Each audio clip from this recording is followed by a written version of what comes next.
Hey guys, welcome to The Max. Today's gonna be a good video. We are going to be talking about the 15 things that you should not forget in your preparing and in your survival plan. Now, we are going through a recession. It just happened. We all knew we were going through it, but now it is actually a formal recession. So now what are we doing? We have to prepare, and these are 15 items that you need right now that are shelf stable, that are part of your prepper's pantry that you may have forgotten to stockpile. Now let's talk about the 15 things that you need to have on hand right now. Be free with me. As we said in the intro, welcome to The Max. If you're new to our channel, please go down here, press subscribe, ring the bell, give me a thumbs up, leave me a comment, positive or negative. I'm good with that. I read them all, and I want to make sure that we know what you're thinking in this YouTube world that we're in. Guys, thank you so much for being here. Today's video is going to be all about 15 items that we should not forget when it comes to prepping, survival, and our prepping supply. Making sure that we understand the time and the volatility of our world. I feel like we're just in this like bubble of this implosion. It's like we lit the fuse and we're in the dark and we really don't know how long it's going to be.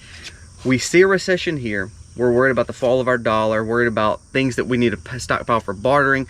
It's real out there, guys. So let's think about the things that we need that will take care of us and things that you may have forgotten. Now, we have gotten several videos. We've done two videos dealing with just food. We've done one on bartering. We've done one on medicine. We've done one on hygiene. So go back and watch those if you are new to our channel. But today's video is going to be a good one because it's the things that sometimes that go across all barriers that you may have forgotten. So number one is activated charcoal. Activated charcoal, it can be used for a wide range of different things, medicinally, health-wise, and also for your animals. Ultimately, it helps you with the treatment of poisoning. Now, that could be a wide array and you need to do your research on it, but you need to have some activated charcoal in your home. We keep some for our animals and we keep some for us personally. We have taken it from kids ingesting things they shouldn't have ingested, from animals taking a weed in that they shouldn't take in because it's bad for their health. It is a balancer of our body. So do some research on it. Don't just take it lackadaisically. Make sure you understand it, but activated charcoal is number one.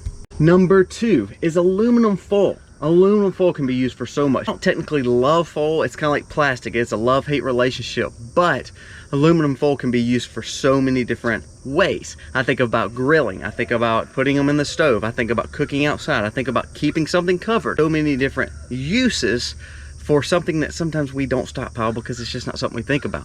So stockpile aluminum foil. Make sure you buy it in bulk. We have different thicknesses, different sizes, and we want to make sure we have a lot because we use it for cooking, we use it for storage, we use it for covering, we use it for even reflective material. It is so versatile and you need to have it. That's number two. Number three. Now number three kind of goes along with another video that we're working on, but number three is a sewing kit. You need to have a little small travel size sewing kit. If you are a seamstress or you have a sewing whole desk in your home, great, but we don't need to depend on strictly on the electricity to run through a sewing machine. We need to learn to knit stuff, fix stuff, close stuff up, and sew things together. So a sewing kit would be number three. Make sure you have it.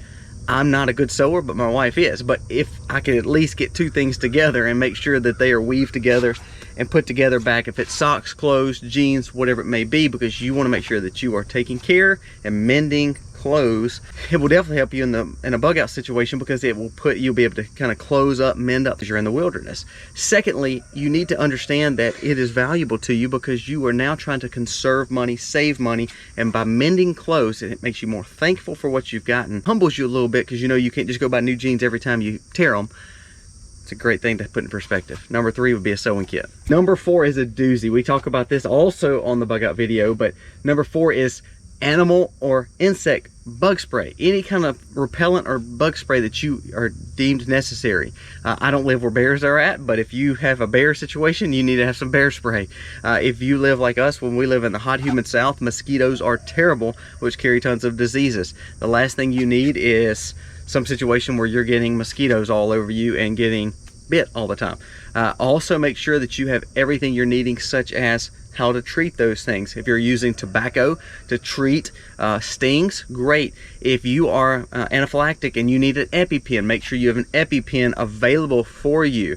So this goes into the wide array number 4 of making sure that you are taking care of yourself with animal repellent, bug spray, insect spray, or to treat those bugs and insect bites. Make sure you have that in a wide array to understand that that's some things we don't forget about. So many times we think about ingesting food, water, guns, all that's good.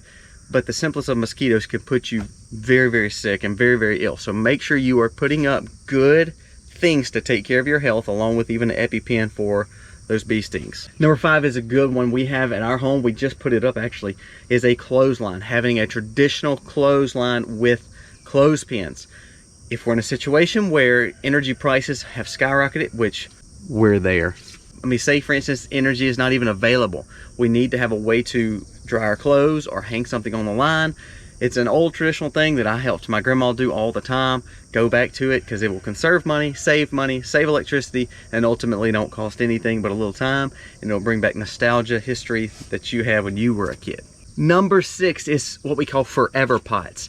I'm saying stainless steel, carbon steel, or cast iron pots. You need to make sure you are using quality cookware that will last a lifetime. We've got some cast irons that my mom had that passed down from my grandmother. Those things are still in our cabinet and we're still able to use them today. Now, if you go to a local big box store and you buy this little non-stick pan, it may last you till next week. So you need to have good quality stuff. Misty, I've bought her a legacy package of carbon steel dishes.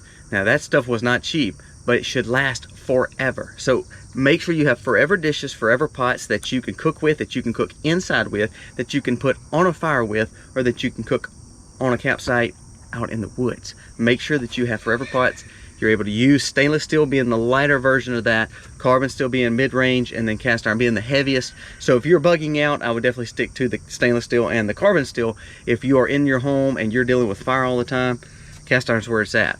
Definitely put that up. Make sure you have some of that in your home. Number 7. Okay, say we don't have electricity and you need caffeine. You are used to drinking coffee. Make sure you have a French press or some kind of regular cast iron percolator that you can put on the fire. I'm going to say French press. You can boil your water on any fire, any off-grid situation, pour in your French press, making sure that you can make yourself some fresh coffee.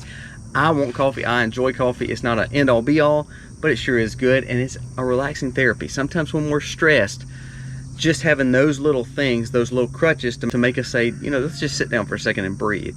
Coffee's like that for me. After I've had a long, stressful day, sometimes I just like a cup of coffee because it just is just a whew. I really don't use it for caffeine, but it's good therapy for me. I'm gonna be honest with you, it kind of helps me just kind of digress from the day.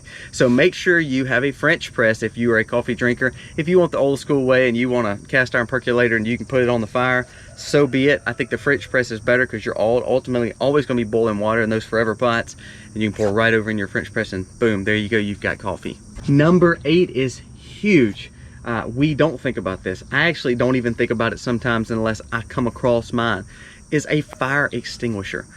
When we talk about a situation where we're going through a recession, then all of a sudden say economic collapse happens, which we hope none of that happens, but say something happens and first responders are not able to get to your home. You are your line of defense. Just like any situation that we've talked about in the past, from protecting our home, it's also protecting our home from fires. So now, say I'm using my fireplace a whole lot more. Say you're using your hot box a whole lot more. Say you're off grid and you're outside and you're camping and all of a sudden you let your fire get out a little bit. You don't want it. You want to conserve your water, like we've talked about. You don't want to burn your house down. So a fire extinguisher is very good to have in your home. Having 2 or 3 is very good to have in your home. They're not that expensive. Look for them, find the residential version, make sure they are in the dates. Don't let them go to an expire rate. There are companies, for instance, in our little small town, there's companies who change yours out. They'll give you one that's repressured and checked and make sure it's okay. Make sure the pins are operational, make sure all the pressure is good so they won't blow up or anything like that. So make sure you're not buying one from 50 years ago. Buy a newer one, make sure you have it in your convenience under your sink, next to an area that could be dangerous. For instance, if you have a fireplace, you need to have your fire extinguisher somewhat close. That way you know you can get to it, get that fire out. Make sure you know where it's at also. This is a big one. I get on to my wife all the time. It's having glasses. It's having extra glasses or a glass repair kit. I don't wear glasses. I'm not saying I won't ever wear glasses, but my wife does wear contacts and she does have a pair of prescription glasses. So I'm always on her. Hey, make sure you're taking care of your glasses. Make sure you have extra pair of glasses. Make sure if you need something, go ahead and have it in bulk. So she has tons of extra contacts. I'm still on her about getting other pairs of glasses to have extra pair. You remember watching those times where Scooby-Doo, where Velma lost her glasses and couldn't get anything done? Well, that's what we don't want to do in a survival situation or a way that we can't go to town and get new glasses. Even in our time now, I know people who work with me and my wife too, where they had to order glasses online because they may not have any in stock. It may have taken a long time to get here and they just put the prescription in when they got here. So I know that's something so simple, but our eyes are what sees what's going on. Pretty common sense. So make sure you have an extra pair of glasses, extra contacts, glass repair kit. Those things are essential and key. Next is number 10. Is socks. We have mentioned this in the hygiene video. We've mentioned this in the medical video. It is so key to have good socks and to make sure that you are taking care of your feet. Your feet are key. You have to make sure that no matter what shoes you're wearing, if you don't have socks and your shoes are wet or you're humid, your feet will break down. You don't need that. Having other articles of clothing is great, but socks is so important to make sure that you have. Again, with those shoes in there too, you need to have shoes. But socks and shoes, for instance, having a new pair just in your closet for safety, having a whole pack of socks in your closet for safety are good practices. I literally have a pair of work boots and rubber boots. I also have a pair of work boots and rubber boots that are still in my closet that I've never touched. Same way with socks. We keep a pile of socks. I'm always, when we go to town, I call my wife and I'm like, okay, who needs socks? And we'll buy piles of socks. That's a little weird probably. But keeping your feet safe, keeping your feet warm, keeping your feet from all this extra moisture from this humid south area that I live in is so key. Socks and shoes, guys, important. Next would be a tool set. Now, you can buy tool sets already put together. And I'm talking simply just a carrying kit that's got a hammer, screwdrivers, a wrench or two in it, a crescent set, a monkey wrench, whatever it may be, to make sure you have a necessity set of tools. You never know what you may need to fix just in your home, or you may never know what you need to put in your car to have to fix something on your car. If your battery cables get loose, you need to have a way to fix that. So in any situation, in or out, bug in, bug out, 72-hour emergency kit, you got to go somewhere. Bottom line is you need a basic tool set to go along in your car or in your home to make sure you can fix the little things. You may not be some major craftsman, you may not be an electrician or plumber, but all those things, little mini fixes, can be done, and you need to be able to do those things and build a jack of all trades for yourself. Having a little mini tool set is huge. Number 12 is super glue. I know it sounds crazy, but super glue can be so valuable for you. So if you are mending something, say you're mending plastic, or say you have a hole or tear or rip in something that your water is being held with, super glue can fix it. Say you have a cut and you're needing to get it back closed, and even though I'm not saying use super glue, hopefully you have a medical situation that you could go to, but say you're not able to get to a medical place, super glue can help you close up a wound. I'd rather you close up a wound and have it looking kind of funky than having it exposed to all the elements and getting bacteria and having issues in your system, for sure. So super glue would be a good thing to have in your medical, in your hygiene, and in your bug out situation, but more importantly, just to have in a survival prep situation. You could buy like 10 tubes for like no money. There's little tubes, just buy them. Have them in your house, have them in a drawer, have them in your bug out supply, in your survival prepper's pantry. It won't go bad. It's good to have on hand. Number 13 is a tarp. Having several tarp, actually. We believe in having tons of them. I actually have about 5 or 6 that we have. Look for a Tyvek tarp or a non-water penetrable tarp. We go with darker colors. I don't want this big white or yellow orange tarp or blue, you know, but if you need to cover your house, so you have a leak in your house and you can't get a roofer, the last thing you need to do is tear more of your house up. Say it simply as you're going out and you're in a bug out situation where you've got to get out. It will keep the rain off of you, or will allow you to put a tarp up to then start a fire underneath to then take it back down. A tarp can be so versatile. Say you're having to sleep on the ground, putting a tarp down, even though it'd be very loud, you can put your sleeping bags on it, you can put yourself on it, and you would be safe. A tarp, having a tarp at your access and making sure it's where you can put in, again, a vehicle, a bug out situation, or just simply in your home. You never know what you might need it for. Put it in your survival supplies right now. 14, I know people don't think about this, but we need to know what time it is. Now, if you got a sundial, you're rocking. Say we're in a situation where we've got blackouts, we've got brownouts, or we've got a true economic collapse or a grid collapse. We may not have a way to actually see what time it is.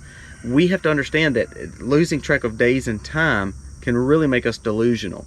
So I would challenge you to buy a wind-up clock or a crank clock to know what time it is. Those are very easy to come by. They're actually not that expensive unless you buy some big, fine, gorgeous grandfather clock. You can buy a simple wind-up clock or a crank clock. Have that in your prepping supply. We need to make sure we understand that we don't need to lose date and time. I know that sounds crazy, but over a 4 or 5 day span and you don't know what time it is, you never have a watch, it can really throw you for a loop because we're so used to having our phones or having a watch, we don't think how many times we check the time during the day. So again, not only does it help you with telling time, it helps you with if you're worried about your heartbeat. If you need to time something because you're cooking, there's so many versatile ways to make sure that you can use a crank clock or a wind-up clock, even if it's a wristwatch or if it's a grandfather clock, from the cheapest to the most expensive. Make sure you have a way to tell time that's not hooked to the grid, winding it up and getting it going. Lastly, number 15 is a whistle. I have a survival bracelet that actually has a whistle on it. I have one on my bug out bag, literally right there beside me. It may be good to always have, because say for instance, the grid goes down. Say for instance, we have no form of communication. By having a whistle, maybe you've told your family what those whistles sounds like. Maybe you are trying to warn somebody. Maybe you are trying to find somebody. A whistle is good to have. Our kids love blowing them. They can pretty much blow our ears out in the house, but you need to have a way that you can have communication. So if you have another form of communication or another style whistle, that's okay. But I'm just saying, just a simple whistle. They're cheap. Buy several of them to have. Teach your kids little different commands, a little different sounds, and what that means. Teach your wife or whoever your neighbors are that you're worried about. Make sure you know how to communicate with each other, and it may be a little pattern that you build. I think it's a cool thing. It's kind of fun to do, and also having it for survival. We don't realize how important it would be to have a whistle. Bonus! Now, I didn't tell you about this bonus, but I think this bonus is probably more important than a lot. 15 is what's in this list, but you need this bonus item too, is duct tape. Duct tape is a game changer. We use duct tape for everything. If we've got something that we need to repair, it's like, let's redneck it up. That's a good Mississippi term. Redneck it up. Make sure you are having a thing of duct tape, good quality duct tape, to where you can tape up a gas can, you can tape up a tent, you can tape up clothing, any situation. We've actually used the flex duct tape on piping to close up a water leak until the weekend so we could get it fixed once we got through the weekend. There's different ways you can use that kind of tape. You need to make sure you have it as a number 16 bonus. It's something you just gotta have. Truthfully, there is nothing on this list, I'm looking over it once more, there's nothing on this list that is just crazy expensive. I'd say the fire extinguisher or the glasses may be the most expensive thing on this list. Things like your forever pots, you can pick up over time. A lot of times you can pick those things up at garage sales, such as your cast irons. A lot of people get rid of them because they don't know how to clean them or they don't know how to use them. Make sure you are getting this 16 list, and make sure you are putting this into your prepping and survival supply. These are good things to have. Probably forgot. If you've got all 16, you're rocking it. Way to go. If you've missed some of these, pick them up, have them. Again, it's not an expensive list, and it's good to have. Guys, thank you so much for watching. Ultimately, the only way we're going to prep and survive and have hope in this crazy world is through Jesus. God bless, guys. Happy homesteading, y'all.